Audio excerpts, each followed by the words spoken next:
হাতে গোনা আর মাত্র কয়েকটা দিন, আর ইতিমধ্যে আমরা পূজা প্রস্তুতি নিয়ে বেরিয়ে পড়েছি বিভিন্ন পূজা মণ্ডপে। শহরতলি পূজা মণ্ডপে আমরা যেরকম দেখাচ্ছি সেরকম শিল্পীদের সাথেও কথা বলে নিচ্ছি। আর সত্যম নিউজের পর্দায় আপনারা দেখতে পারেন সর্বদা সত্যের পথে আমরা যেটা সত্য জিনিস তুলে ধরার চেষ্টা করি। আর আজকে এমনই এক শিল্পীকে পেয়ে গেছি দক্ষিণ শহরতলি আর এই আমাদের দক্ষিণ কলকাতা বেহালা এবং সরসুনা আশুতি ডাকঘর অঞ্চলে একজন শিল্পী, যে হাতে কেটে, মেশিনে নয়, হাতে কেটে থার্মোকলের বিভিন্ন কোলাজ তৈরি করে এবং মণ্ডপ সজ্জা করেন। আসুন তার সাথে কথা বলে নিই আর এই বছর কিছু প্রজেক্ট সম্পর্কে জেনে নিই। নমস্কার। নমস্কার, অভিক বিশ্বাস। অভিক, এবছরে কটা পুজোর কাজ করছেন? এবছরে দুটো পুরো আছে আর একটা সেমি আছে, মানে অর্ধেক মাল সাপ্লাই দেবো এরকম। আর মূলত থার্মোকলের উপরে আপনি কাজ করেন? থার্মোকলের উপরে। কতদিন ধরে করছেন? তাও 10-15 বছরের উপরে। 10-15 বছরের মতন। তা কীরকম উপলব্ধি হচ্ছে? আজকে তো মেশিনে কেটে আসে আর আপনি নিজে হাতে করেন। নিজে হাতে কাটি, ভালো লাগে। আর নতুন নতুন কিছু শেখা যায়। সবথেকে হচ্ছে যে এক একটা মডেলের এক এক রকম প্রসেসিং থাকে, তার কাটিং নতুন নতুন কিছু আবিষ্কার করা যায়, যে এটা কীভাবে কাটতে হবে, ওভাবে কী কাটতে হবে, সেগুলো করা যায়।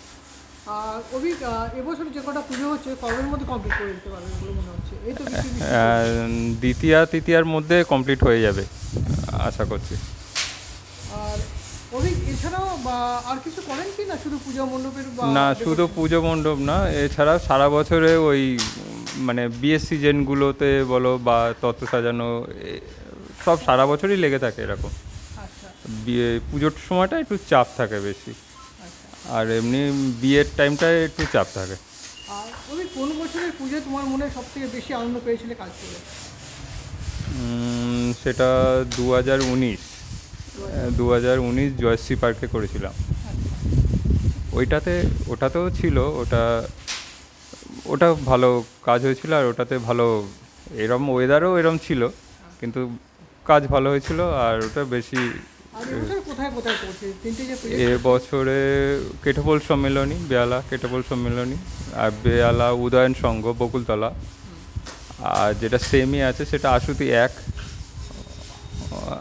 একে ওটা। আর অভিক, পরবর্তী প্রজেক্ট যদি বড় কোনো কিছু পাও তাহলে সেগুলো কি করার ইচ্ছা আছে কলকাতায়? অবশ্যই আছে, একটা প্ল্যাটফর্ম তো ভালো দরকার খুব। আর অভিক, এই মুহূর্তে কতজন তোমার সাথে কাজ করছে? এই মুহূর্তে আমার সঙ্গে 10 জনের মতন আছে। আর জিনিস যেটা হচ্ছে মোটামুটি পঞ্চমীর মধ্যে সব জায়গাতে বা দ্বিতীয়ের মধ্যে হয়ে যায়। আমার হ্যান্ডওভার আছে, তৃতীয়াতে একটা আছে, দ্বিতীয়ায় একটা আছে। আর মোটামুটি এইবারে একদম এখন তো একদম 11th আওয়ার, একদম লাস্ট টাইম, একদম এবারে আর টাইম নেই। অভিক, এই বছরের পুজোয় তুমি দর্শকদের কি বলবে যারা দেখতে আসবে? দর্শকদের কি বলবো, ভালো, হ্যাঁ, সবাই আসুক, দেখুক, তারা ভালো মন্দ বিচার করবে।